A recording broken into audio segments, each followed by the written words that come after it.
Hello, everybody. Here with another book review.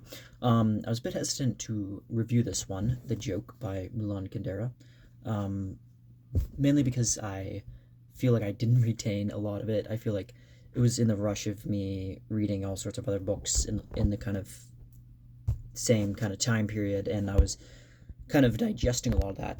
And now that we are in 2025, well into it, February, as of I'm filming this at least, I see no reason not to just upload this as soon as I'm done. I don't have to edit it together like it's on my camera, so the, but you guys get that, I think, the process. But I think with Kundera, I, this book was a little bit tough for me. It wasn't like quite as a kind of a kind of intriguing or as an enjoyable process, I think, as his kind of probably best known work of the unbearable lightness of being. But that was I want to say not his sophomore, but at least in the 80s, mid 80s, I think. So he might have had a little bit more time. But this is 1967, so his first novel too, debut. And yeah, he a little bit about Kundera is that he lived through the kind of communist regime of Czechoslovakia, or modern day Czech Republic, and he has a lot of kind of noteworthy kind of folk reminiscing and talking about like the kind of folk music and all these cymbaline bands and lots of kind of stuff with Moravia, kind of tradition. Yeah, a lot of very meaningful tradition that he draws from that, and then kind of, but also he has a soft spot for it, but he also kind of moved from that. Kundera moved, I believe, to Paris, France, and he had a much more kind of in the same way that Oscar Wilde did, had much more of a free voice, liberty to do what he wanted and not to be to tell jokes too. This is what got me into the book. As I heard the gist of it is that it was about a once a once kind of primed, eminent party leader, popular party kind of band player and band leader, is now under scrutiny, and not just scrutiny, but he is like completely expunged from everything, and then he's forced into kind of a penury of not only social but also to literally join a labor camp, because he has to kind of all this joke that he wrote in just a letter to one of his friends, and then people intercepted it. The recipient didn't find it funny. So yeah, that is Ludwig, kind of. But like most of Kundera's works, I didn't know this until literally just reading it a little bit ago, but it's divided into 7 parts, and you can actually see, I don't know if you can actually see it here. Let's see. Table of contents say, if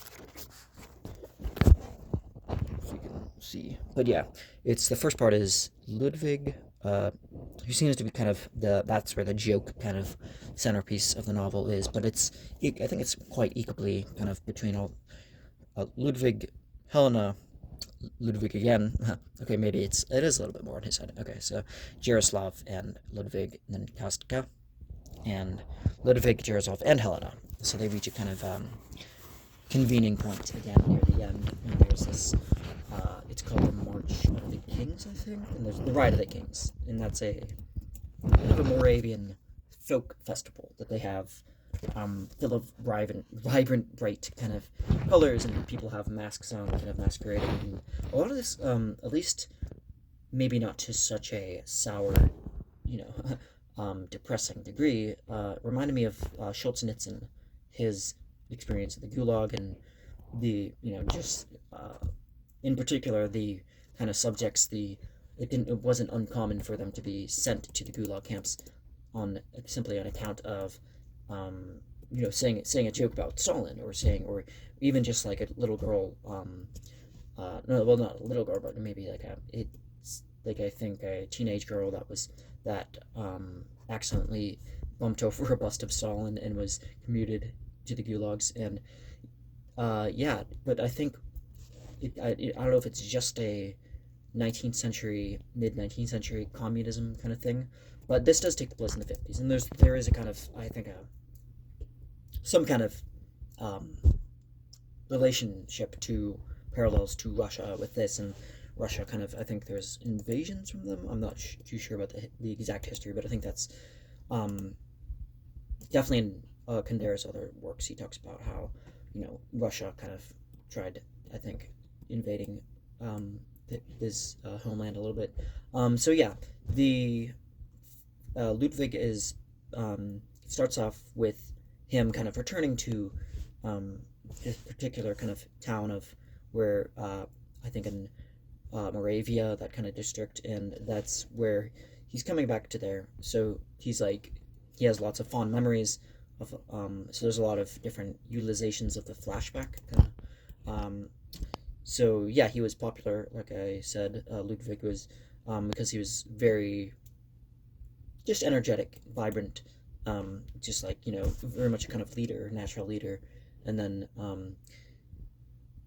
so he's like makes a little joke of with his friends where he's talking about how the optimistic youths of the country were all filled with healthy spirit of an optimism, or this is what he replies to when a friend says that is optimism is the opium of mankind. So uh, healthy spirits of this stupidity, long live Trotsky. So yeah, that I'm not sure what the page number on that was. I should have dog-eared this one, but yeah, that particular, I think that was obviously Marx's favorite, famous, probably one of his most famous sayings of, religion being the opiate of the masses, because they really didn't have much else. If you think about it, it wasn't like he was saying that with like a kind of snide, new atheist kind of smugness, but he was, maybe there was a little bit of that, but it was him seeing kind of almost a kind of a pitiful, even empathetic kind of like that's kind of it was the only thing that the masses really had to kind of lean on. But anyway, so yeah, so there's different labor camps in Ostrava, and that's also in a kind of northern Czech Republic, I believe. And then um, he goes on, talking about kind of how much this labor camp was like how there would only be he ends up falling in love with the kind of farm girl, I think, and she's like in the she's like kind of leaning over the fence and is like kind of catches his eye, and then Ludwig falls in love with the girl who he later finds out is Lucy, and then he plans to kind of like to uh, kind of run away with her in a way, or at least kind of sojourn with her for a little bit, but then is kind of that kind of doesn't end well. And later on the novel, so he kind of becomes more caustic and a little bit more kind of jaded, and ends up becoming a scientist and kind of giving up the whole party kind of thing. And then Helena. So this is kind of going back to Helena.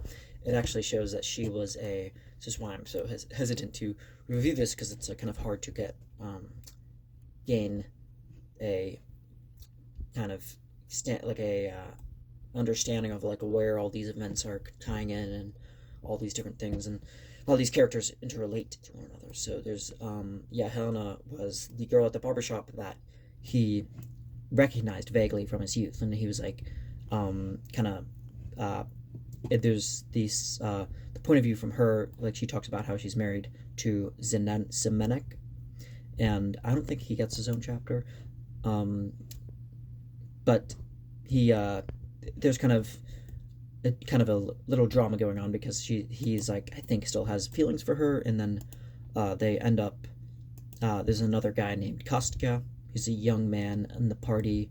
I think I could be wrong, but I think Kostka was a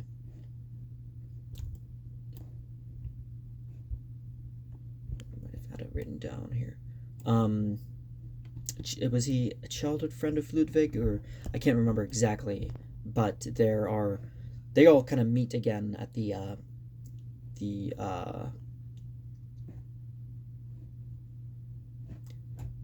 Ride of the Kings, which is this, the festival that I talked about. And then Jaroslav is another character that has a little bit of a novel devoted to him, to his background and all that. And he's going through the town on a horse, and then he's kind of running into Zimenek, and they all kind of going through on. It's kind of like a little bit of a kind of situational comedy in that sense of like all of them are kind of bump into one another, and it's like a little bit of awkward, and then I think they kind of they all recognize one another, and then there's Helena is kind of broken, like she's kind of her spirits are broken because of she and thought she was trying to take these analgesics, a kind of natural thing, but it turned out it was the wrong bottle or something. So it's kind of kind of a funny kind of almost um, ironic kind of comedy, I guess, tragic ironic kind of thing. Where, but then she ends up going to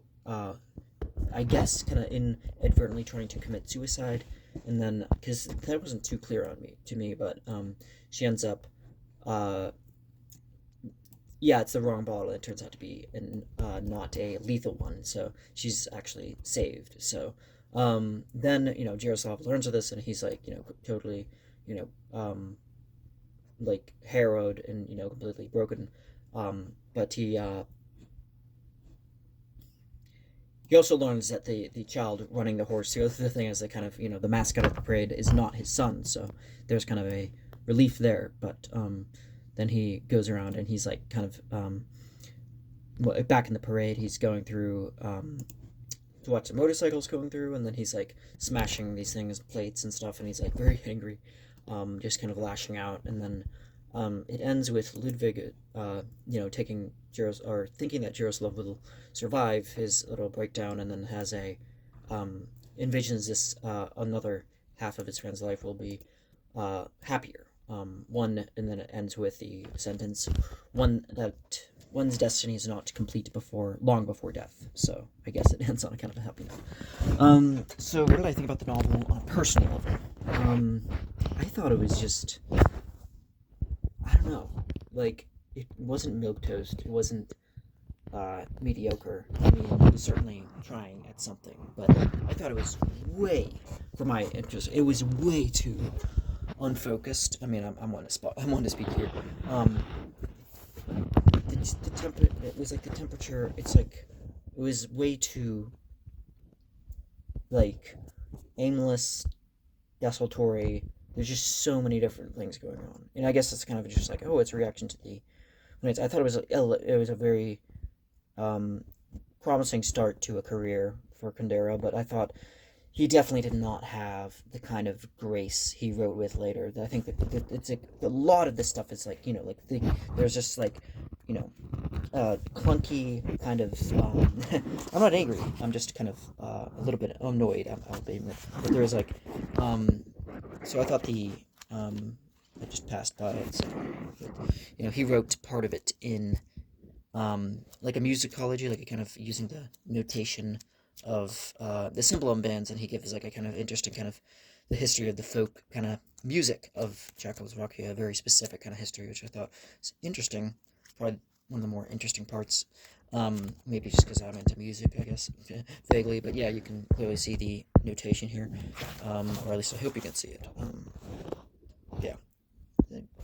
Okay, I'm just seeing the pages. Okay, so I don't know if that's showing that you can get the idea, basically, that but I thought there was too much of it kind of was comprised by long monologue soapbox of characters that are just like, oh, we're pining for the days when communism isn't so down their throats, pining for a day that they don't have to, which is kind of emblematic or reflective of the mood that Kundera was definitely had at the time. He's definitely hungering for yearning for this time, for to get out of such a constrictive, such a brutally